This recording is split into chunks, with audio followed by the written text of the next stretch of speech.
Welcome, film fans. Thought I'd jump on and do a kind of, I haven't done this kind of video before, but essentially, now that it's September, I looked back and thought at August and thought about all the kind of Blu-ray 4K purchases that I made that month and realised, for me anyway, it's quite a few.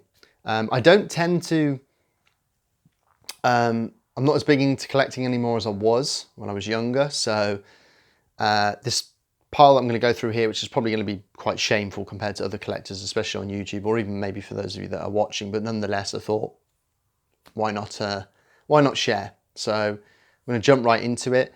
Yeah, the reason why I haven't done these kind of videos before as well is because I tend to find them a bit like kind of a bit show-offy, right? A bit braggy, kind of people flexing their kind of cinephile muscles by showing how big their wallets are. Kind of like, not everyone has the same size wallet, right? So nonetheless, we're all hypocrites sometimes. So here I am showing off my haul from August. But yeah, there's quite a selection here. It's a bit eclectic. Some of these films I've seen before, some of them I haven't, some of them I've watched since receiving them. So nonetheless, we'll get straight into it. And we're starting off good in my view.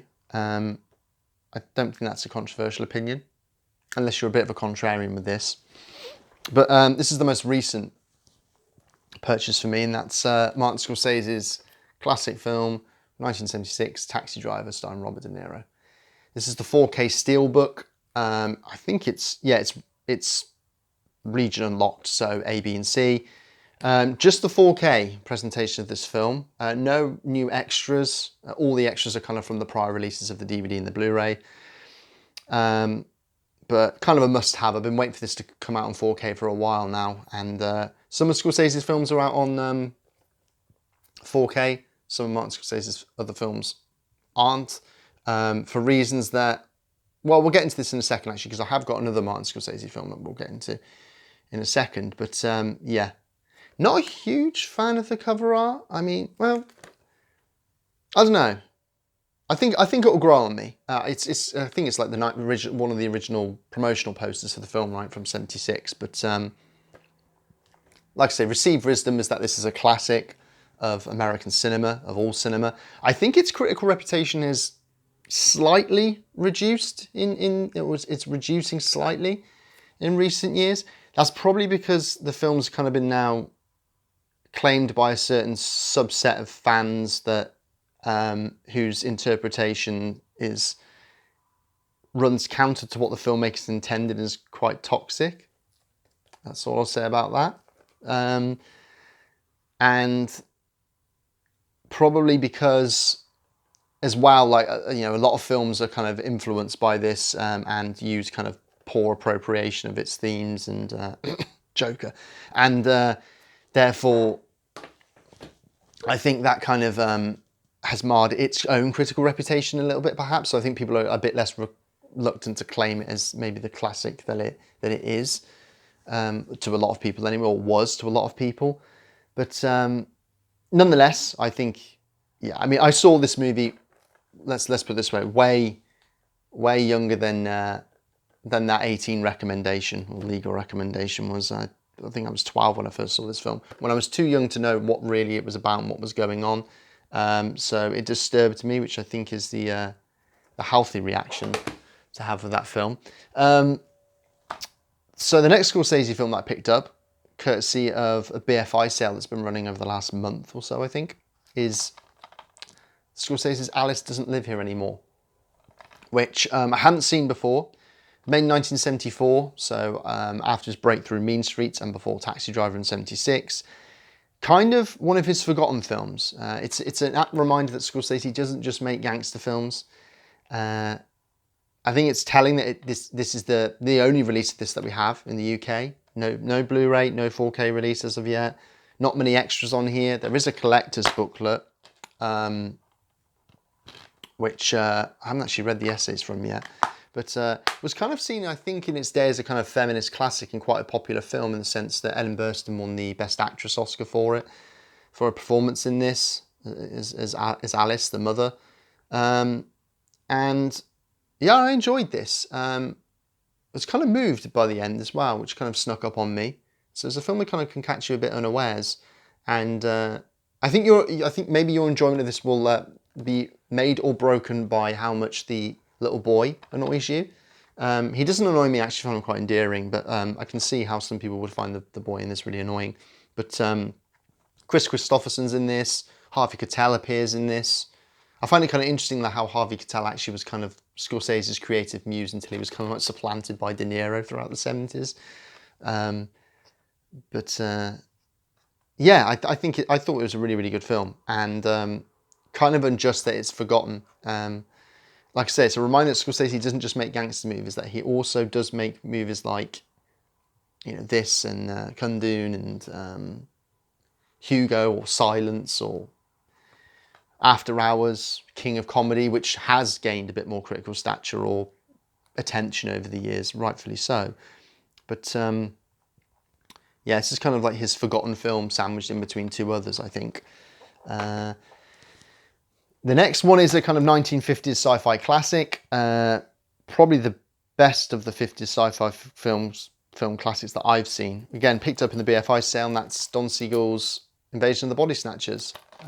This one doesn't come with the collector's booklet because BFI do a thing now where that it's kind of limited first print run only, which is really annoying for someone who likes actually to own and read the material in said collector's booklets.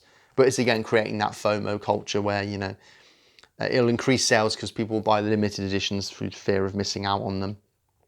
And so they can tend to sell out quite quick. But yeah, I will proclaim here that I hereby prefer this version to the 78 remake with the by Philip Kaufman of Right Stuff fame, which starred the recently departed Donald Sutherland, of course. I just think this is the kind of the more tense, the tighter film. I love that kind of McCarthy, the kind of the McCarthy undercurrent that's in it. Kind of like that critique of 1950s Cold War paranoia. And I just think, I think Don Siegel's is somewhat of an underrated and neglected filmmaker these days. He's most famous, of course, for Dirty Harry, but this is every bit as good as that film, I think, if not better. And look forward to rewatching this. Like I say, I prefer it to the remake. I know there's several remakes of this, but the 78 version is the most famous or celebrated. But great film, I think. Right, the next film. This is my first of two Japanese films that I bought this month. And this one I hadn't seen in years. And that was a kind of deliberate decision on my part because the first time I watched it, I thought it was so good that I kind of wanted to cherish the memory and not ruin it by rewatching it again too soon. And then before I know it, a decade and a half passed or something. Yeah, I think it was about 15 years since I've seen this. And it's... When BFI announced that this was coming onto Blu-ray, or they were doing a kind of I think it's a 4K remaster, but yeah, it's restored in 4K, but it's a Blu-ray Region B presentation of the film, and that's Akira Kurosawa's Ikiru, or Living, starring his most regularly appearing actor Takeshi Shimura as a kind of middle-aged bureaucrat who finds out he has terminal cancer and ponders on how, in the wake of that news, how best to live his life, that he's now got less than 6 months, 6 months or so to live, essentially. Was recently remade a few years ago, I think like in 2020, in Britain, the film Living, with Bill Nighy, which I saw a year or so back, and until I rewatched this again, didn't realise how much they actually lifted from that film. But this is the far superior. I don't want to kind of use hyperbole, but I think this is one of the best films I've ever seen. I think it's a masterpiece. I don't use that word lightly. I think it's kind of one of the forgotten Kurosawas in the sense that it was sandwiched in between Rashomon and Seventh Samurai in some instances, in some ways, I think the more unjustly celebrated two films. I think this is, from what I've seen a few Kurosawa films, I think this is his masterpiece. I think it's his best film. Profoundly moving, a bit more subtly and slyly complex and critical of post-war Japanese society than I think people might initially give it credit for, and a bit more complex. I just think it's a beautiful film. It really is, and in ways that I think the remake, I enjoyed the remake. I think it's perfectly fine on its own terms, but I think it pales in comparison to Ikiru. I think this is, like I say, one of the finest films ever made. So if you haven't seen it, what are you doing? Watch it. And then the next Japanese film. So this is probably, maybe, I think it's one of the best films by one of the greatest of all filmmakers. Certainly one of my favourite filmmakers, Yasujiro Ozu, and that's Late Spring. And also on here is also his other film, The Only Son, from 1936, which is just as good, if not better, than Late Spring, actually. I think they're both fantastic films. This was on the sale again. I did own this copy before, but or this version of the Blu-ray before, but I gave it away, and I thought, yeah, that was an error of judgment. I need to get it again. It's in the sale, so I picked it up. It's half price.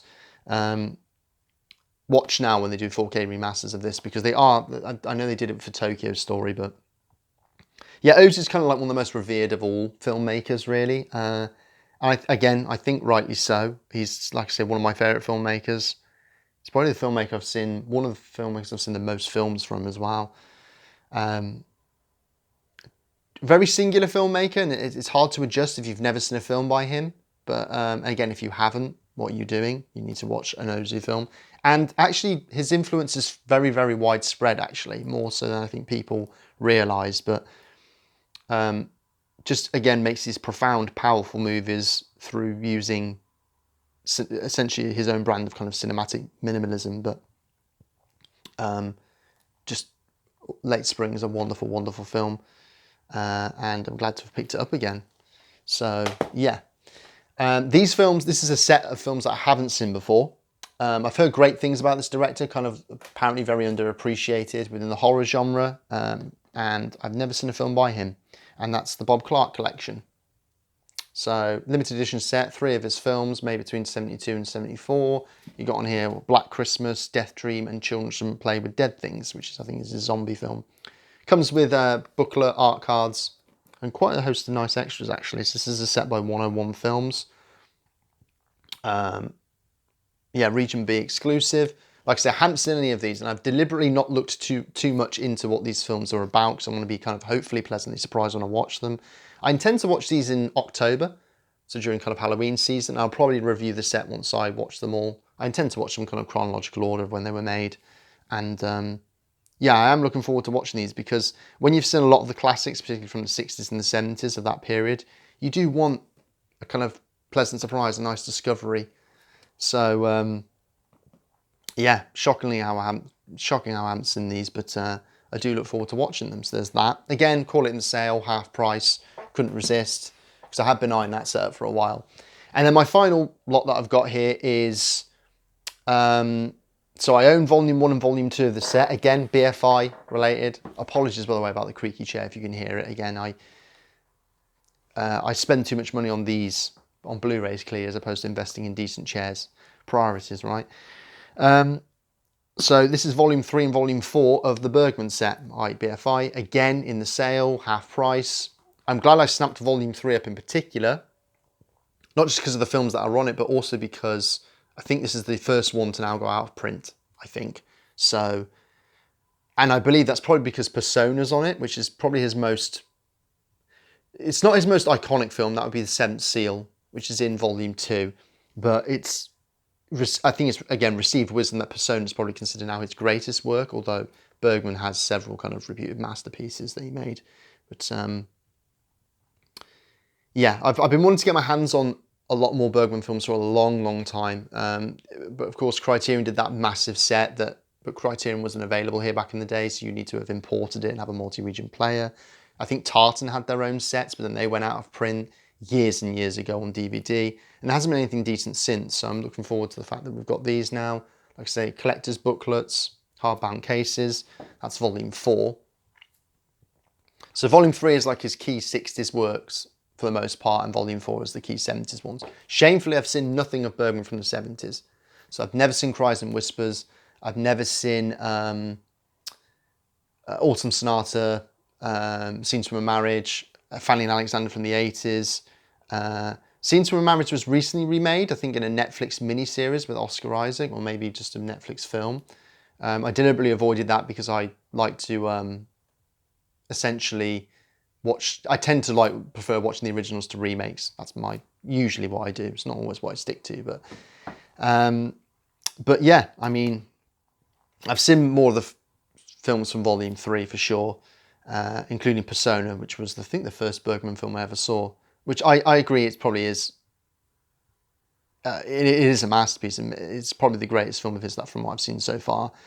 Winter Lights on here, Through a Glass Darkly, The Silence, Virgin Spring, which was infamously remade into Last House on the Left by Wes Craven, believe it or not.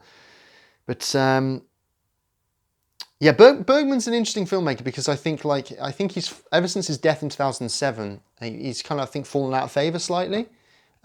Interestingly, actually, about that, his death occurred, I think, 24 hours within another famous filmmaker, well, another revered filmmaker, Michelangelo Antonioni, the Italian filmmaker.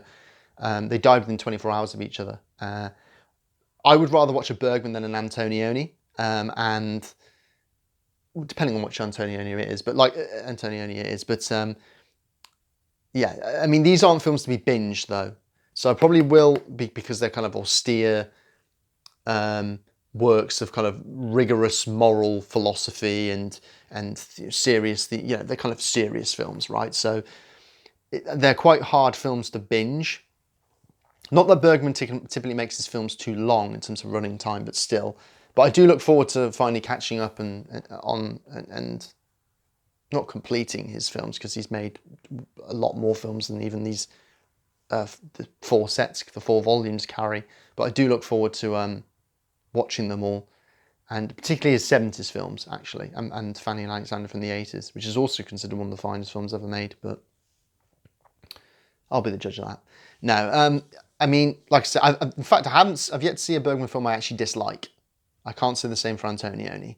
I've got to stop mentioning Antonioni. I'm not using this as a stick to beat Antonioni with, but I just thought it was an interesting fact to mention. But yeah, those are my purchases for the last month. I hope you think they're interesting, approve of them. Let me know what I'm in for with the Bob Clark and the Bergmans in particular, or if you disagree with any of the opinions I've expressed with the films I have seen, or let me know what you think of the editions I have.